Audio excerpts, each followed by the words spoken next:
It's time now for the award-winning #1 local talk show in Northeast Pennsylvania, The Sam Lesante Show. Now here's your host, Sam Lesante. Welcome to the Sam Lesante Show, folks. Once again, we have new doctors coming into the area. The Greater Hazleton Health Alliance keeps on raising that bar. You're going to be excited to meet this doctor. A while back, we had her husband on. But let me just talk about the surgical services that are available in this area. First of all, I keep saying there's absolutely no reason for anyone to leave this area when it comes to any kind of surgical, unless it's really critical.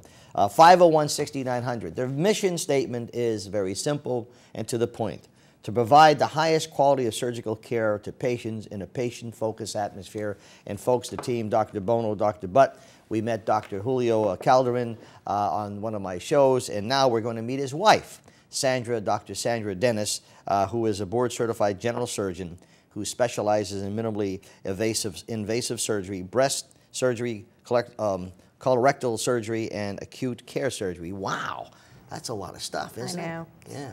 Now, let me ask you this. How and why, well, I'm going to ask you why you married Julio in a second, but that's down the road a little bit. I'll tell you That's a good story. That's a good story? Mm-hmm. Good, because he says you went after him and that you were madly in love with him and all this stuff. But we'll talk about that. That's part 2 of the show. Right. But doctor, tell me about yourself, okay? Where you're from and your background. So I'm Puerto Rican. I was born and raised in Puerto Rico. I was born in San Juan, and I stayed there through elementary and high school, and then I went to Emory University in Atlanta. I did 4 years there, and then I went back home to do medicine. And then I did my surgical residency in Puerto Rico with the husband. The husband? Yes. Oh, you worked with Julio? Yes, yeah. He was, like Grey's Anatomy. Oh, I see. Okay. That must have been. But he wasn't like an attending and a resident, because that's a no-no. No? Mm-hmm. All right, so let's go back to the streets of San Juan, when little Sandra was running around the streets playing with all her friends, etc., and you went to school and you decided, geez, I think I want to be a doctor. What happened? I mean, like, why do you want to become a doctor? I think my father's a doctor, and so he probably drilled it into my head that I should be a doctor. What kind? What does he He's a neurologist. Okay. Oh. And I just didn't know anything else but to be a doctor, probably because I liked, my father, the way he treated people, the way he was in the office, so I thought it was a good match for me. I'm a nerd, so I love studying, and it was challenging, and so I decided, oh sure, I'll be a doctor. So it was never a question in my mind I was going to be a doctor. I never even thought about anything else but doctor, so I guess I was born to be, I don't know, I can't explain it. But here again, you have to have the passion to do what you're doing. Okay, so now you're going to medical school. Yes. And the question is this. Before I ask you, any brothers or sisters? Yes, an older brother. He's an engineer. Oh, yeah? He lives in Australia. Oh, does he? Yes. My wife and I want to go to Australia. Yes. We've been wanting to go to Australia. I haven't been there, but no, it's a long trip. No, we know that. But he loves it. He does? Yes. That's good. I gotta get. So I could look somebody up when I get down there, huh? Yes. Yes. What's his name? I want his name, his phone number, etc. I'm gonna check him out. His name is Juan, just like a many. Yeah, there's probably about a zillion in the phone book, But his last name is the same as me, Dennis. So, it's like Jose in Puerto Rico. Yes.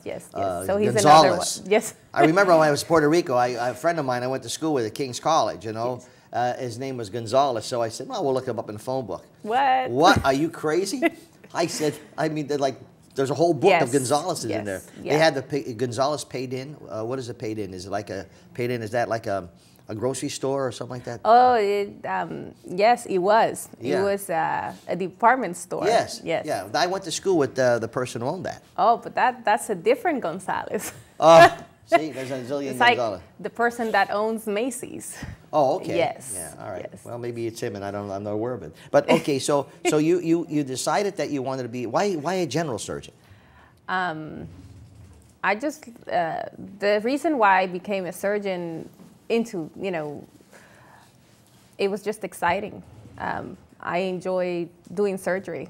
I enjoy working with my hands and solving problems and building, you know how some people are seamstress, so you get to do, in medicine there's some branches that unfortunately get to deal with a very chronic patient. They get to help them but not fix them. And in surgery you are given the opportunity to fix something. So you're a general surgeon, okay? Now, what have been some of the surgeries that you have performed? Yes. So on a regular basis, general surgeons do mostly hernia surgeries, abdominal surgeries, breast surgeries, neck surgeries like thyroid and parathyroid. And with the years, just like in vascular surgery, there's more technology advanced. And so things have become more minimally invasive. And what that means is that instead of doing a big incision, you get to do a little teeny one and put an instrument through that incision and get to work inside an abdomen without actually opening it up. So it's become a little bit more challenging also. It is easier to do open surgery than minimally invasive surgery because it's like working with your hands is easier than working with an instrument through a wall into another area. So what technology, doctor, do you bring to the area as far as general surgery is concerned? I think general surgery is mostly minimally invasive surgery, I would imagine. Just trying to do big surgeries through smaller incisions. So that's, technology moves. These companies, pharmaceuticals, they obviously come out with a lot of instruments, and so you get to pick and choose which ones do work best for the patients. Sometimes they do bring very, very small instruments that you want to use, but in reality, they are not good for the patient, so sometimes it is just better to do open surgery like old school surgeons did before. So let me ask you something. Yes. People tuning in, they're going to see you on the show, and her name is Dr. Sandra Deniz, and they're looking at you saying, boy, you're a young girl. Yes. Okay, and so they'll always be nervous and say, well, really, I don't know if she has the experience. Yes. You know, I'd much rather go to a surgeon who has been around a while, right, who knows that. It's a general thought, you know, the experience. Okay, so how do you erase that from my mind, saying, look, don't let my looks or my, think that I don't know what I'm really doing here. How do you convince me of that? Well, I have to say that I would operate my father or my mom rather than sending them somewhere else. So well, that answers the question. Yeah. As a surgeon, you need to know your limitations, just as any career person. So any doctor should not put themselves in places where they should not know how to solve a problem. And I do know that of myself. So if you know, very confident. You're very confident. Yeah, I could see that. That's fabulous. Now, let's talk about breast. Yes. Now, just a second, medically here now. Yes. Well, okay, so let's talk about lumps or bumps in the breast. Yes. How many types are there? There are two main types. It's the malignant bumps and the benign bumps. The benigns have three types that we can sort of group them in. The cysts, the fibroadenomas, and the ones that could be bumps but are not really bumps. So those are the... Okay, now we're going to find out how people could check their breast. Okay, what are breast cysts? So a breast cyst would be a collection of fluid inside the breast. Now, women should do breast exams every month at least.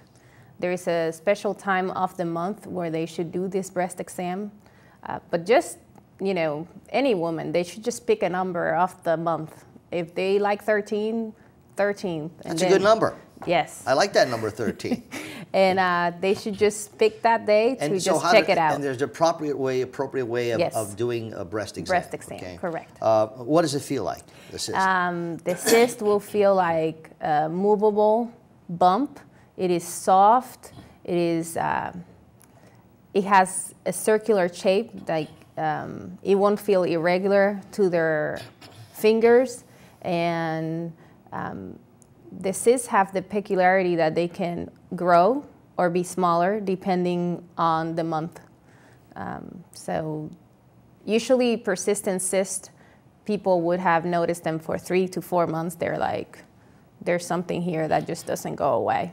So that's when they usually come to the doctor. Where is it, the cyst? Cysts could be found anywhere.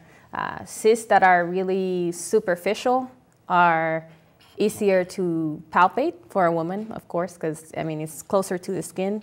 But the cysts that are mostly found are actually the cysts that are close to the chest wall, because they can have something to rub it against with. So it's easier to palpate something when you have a board behind. Mm-hmm. What's the treatment? Cysts are most of the time aspirated by us in the office. So we'll put a needle in and get the fluid out, and that should resolve the cyst. If the cyst comes back, then we aspirate it again, and the key of the situation is to acknowledge it and follow it. Just prevention. Just know that's there and continue to follow through until it disappears. When does it appear? It appears mostly on women that are close to menopause rather than younger females. Mm-hmm. It appears on the 40 to 50 branch age group. So proper inspection or feeling of the breast, knowing where and how. Now, there's proper ways of doing that, right? Yes. Some women should be taught how to do that. Yes. Okay. Breasts are very easily. Well, women should know their breasts. One of the things we find with older women is that they are probably ashamed of touching their own breast, and they rather not look at them on the mirror, and so they are there's little awareness. Yeah. So whatever way a woman has decided that they're gonna touch them, that's perfect. But the best way, the breast is a mound, and it has the thorax behind, with the rib cage, which is hard. So the best way would be to try to press the breast against the rib cage and just feel for irregularities on the breast. Now, radiological studies, what are they? Yes. So what happens more likely is that a person finds a bump, and we send them to get a sonogram and a mammogram, okay, depending on the age. But both are non-invasive studies that could be done in less than 30 minutes. Now, with the education that's out there today, mm-hmm, okay, now, first of all, you're looking at one of the biggest babies in the world, yes, right here. All okay? right. Men are the biggest babies. When I have to I go won't say that. When I go for a test, I'm like a nervous wreck. Okay? Yes. So let me say that. Women are strong, and they should become very much aware of what's happening with their bodies, because yes, with all the prevention that's out there today, mm-hmm, doctor, I think, when they see people who are dying from breast cancer, etc., I'm not going to say 100% of them could have been cured, but I could tell you that maybe a majority of them could have been cured, yes, if they would have had prevention. Okay. Mm-hmm. So what age groups do we tell women to start checking their breast? What age groups mammograms? What do we start telling these people? So you should start checking your breast when you are 20 years old. You do monthly breast exams. You should start getting mammograms done when you're 40. Now, if you have a family member, a mom, a sister, an aunt on your mother's side that has had breast cancer, you should lower their age where they were diagnosed. So if they say they were diagnosed at 38, my mom, for example, like an example, mother diagnosed at 38, the child, the girl, should be starting to get her mammograms at 28. But for the general population, 40 is the age, every year. When they go to the physician will tell them, a yearly exam. As when I talk to your husband, the same thing, mm-hmm, with the aneurysms and the detections. Okay, what are breast fiber adenomas? So this is more common on the younger population. Even teens to 20-year-olds would come and find a bump in their breast. It is a hard bump. It's usually bigger than a cyst. It is also movable, so it doesn't feel like it's fixed to any other area. You can just pretty much move it. And it can grow also. Most of the time they get smaller too, and then they get bigger. They are just like the cyst, they're hormonal. So depending on their hormone status of the woman, they will either grow or get smaller. And what does it feel like? A little? It just feels hard. It's like a pebble. Yeah, what's the treatment? Treatment, it's very interesting. For many years, the only treatment has been surgical. So we open the skin up and take it out. Most of these bumps get biopsied before so that you know what it is. With a little needle, you just put a little needle in, you get a little piece sample of it, you confirm it with your radiological study that says that it's a fibroadenoma, and then you decide, let's take it out or let's not. But lately, it's been, they're studying two other modalities, laser ablation and cryoablation, which is with cold. Both are being tested right now on clinical trials to see if they are going to be used for the future.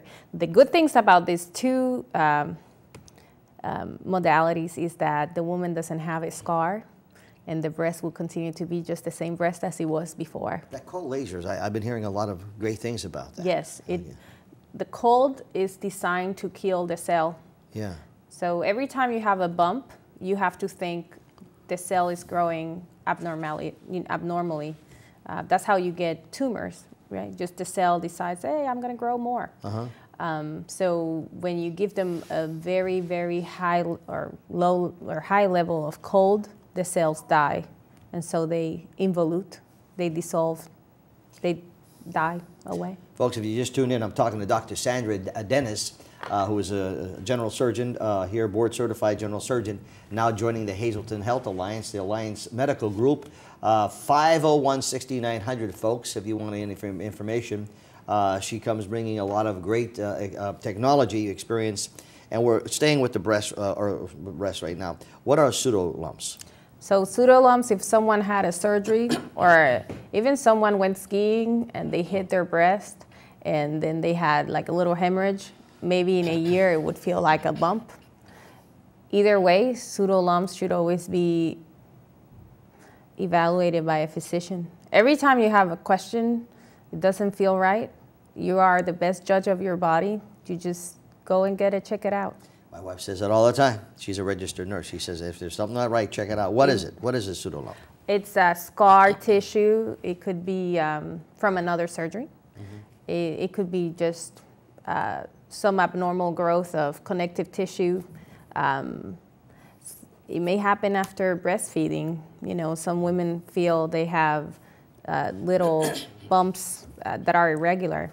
But if it feels not normal, if it wasn't there before a month ago, just go get it checked. Where does it appear? Anywhere. Anywhere on the breast. Yeah. Okay. Now we get into this area here. What is breast cancer? So unfortunately, breast cancer is when cells in your breast decide to grow out of proportion to other cells. So usually cells have little connections within each other and they know how much they can grow. So the neighboring cell says, hey, you can't grow more. But these cells don't hear anything. They just keep growing. And so that's how they become bigger and create a mass. That's a breast cancer mass. And what does that feel like? They usually feel really hard. If they're late, they won't move. They've decided to attach themselves to other areas. They'll feel firm. Sometimes the breast itself changes color. You get it red. It just, I have not met a woman that has breast cancer, like a tumor, that did not know it was something wrong. So, they always know. Yeah, but the point is that if, here again, we don't have the magic wand, but right. if they would have been doing monthly exams, the odds are they would have found it before it was big. Yeah, and that's the thing that always fascinates me, is the fact that do the certain things that you have to do, and yes. maybe you wouldn't get into this situation. Yes. However, okay, so we're not perfect, and we find that we have the lump, etc. So what do you do? What's the treatment? What happens? Do I panic? Do I put a gun to my head and shoot myself, no. or what? Okay. Breast cancer, it's very curable right now. Thank God for that. Yes. The first thing you do is get a biopsy with a needle. Sometimes they're open biopsies, but the first thing you do is confirm that it is cancer. And then the second stage of that is take it out. Now, there are a lot of modalities to take it out. You can just make an incision on the skin and take the mass out. When the masses are very big, sometimes we have to sacrifice the breast and take out, the area Sure. that's the breast too. For younger populations, they usually get their plastic surgeons involved, and sometimes after the surgery, there will be steps to get the reconstruction process done. But it all depends really how big is the cancer, whether it has moved to the axilla, because then these patients may get chemotherapy or radiotherapy, and so the reconstruction, yes. Dr. Yamula, many years ago, I don't think you would know him, but he was ahead of his time when it came to breast. The different gnomes, blue gnomes, or the different BRA1 and BRA2. Yes. What's that all about? So we know that there are some women that are genetically predisposed to have breast cancer. Now, I don't mean to interrupt you, but is there a test today, okay, that when a person is born, a female, yes, they would be able to determine whether they will have breast cancer? Usually, not when they're born, but if their mother or sister has breast cancer, these patients are offered a genetic testing to see whether they carry the gene. And based on, is this a good thing? It could be a good and a bad thing. Yeah, and that's been always the controversy, yes. What do you think? I personally would like to know.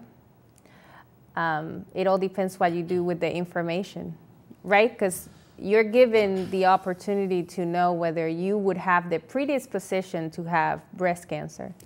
So you are given the extra awareness to be, just to be very aware of your own body. Some people may choose not to know, but they still know their family has it, so they should be aware. Anybody, even without the gene testing, if your family member has breast cancer, you should be hyper aware that this may happen to you.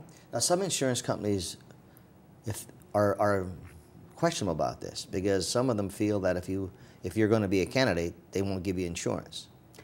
Yeah, I hope not. This is what I'm hearing. I would think they would want to because yes. now you're going to prevent something yes. that could cause. At least that I know of, I do not know that happens. Have you had any patients that have taken the test?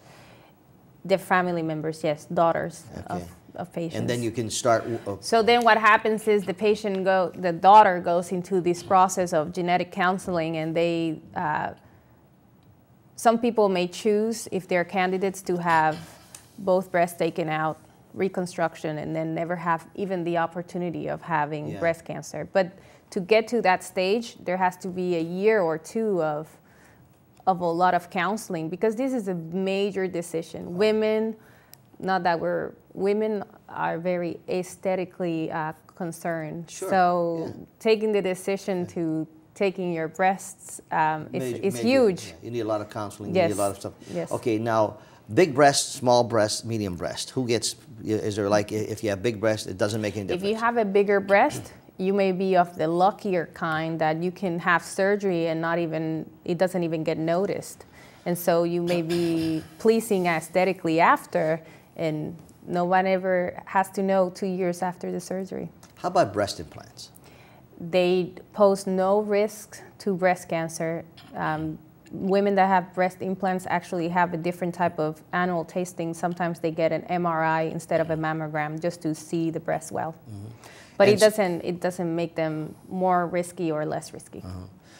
Sometimes people feel anytime you alternate the body, somehow there's something that can happen. Yeah. But you have not experienced any of that. No. Now, when they get breast implants, because young people are getting them, right. Okay, they still have to do the monthly test? Yes. The monthly test and the yearly test, always. Okay. And actually, breast implants women are in a higher risk in the way that they don't test themselves as well. Yeah. Because they don't want to squish the breasts. That's exactly what that's what I'm getting to. You see, but they should be able to. They should. They're afraid something's going to smash inside or what? Correct. Yeah. And the mammogram machine is designed not to mess up the breast implant. God bless those women, I'm telling you. If you have... But they have different machines today, right? Yes, they squeeze a little less. Yeah. Well, no, I mean, because sometimes you talk to people who had the mammograms and, you know, and say, ooh, you know, but today it's not that way, okay? Yes, I mean, you still get squished. It's part of life, but you rather get squished than have something wrong happen. But it's not really an ultra painful thing that you're going to pass out. I'll pass out, but... Oh, men. Oh, yeah, I'm telling you, we're big babies. No. Speaking of men, yes. Okay, your husband, who was Dr. Julio Calderon, very nice person. Yes. You have a little girl who is 9 months old, okay? Yes. He told me that you fell madly in love with him when I did. I did, but the truth, he was bringing a patient into the OR, and I was still a student, and he says he recalls me just standing there at the door, and that I said to him, hi, you know, with my, but I don't, I believe him. I do believe that I did that. And then after that, we were paired together, and he's a big man, but he's a teddy bear, so. Well, the both of you are certainly a pleasure. Okay, and it's so refreshing to see you know, doctors like you coming into town, bringing all this technology and into the Greater Hazleton Health Alliance, and like I said to him, the bedside manners. I could tell you have beautiful bedside manners, and even though you're very bubbly to a degree, you are serious what you do in that surgery, and that's sometimes you can interpret people saying, well, but you know, I always say, well, we got to go. How many surgeries do they have? Well, not how many surgeries they have. Is what technology and what they have learned. Okay, right. Sometimes a person coming out of surgical school has a lot of technology, and we have tons of it in this area. How do you like the area, Sandra? Very much so.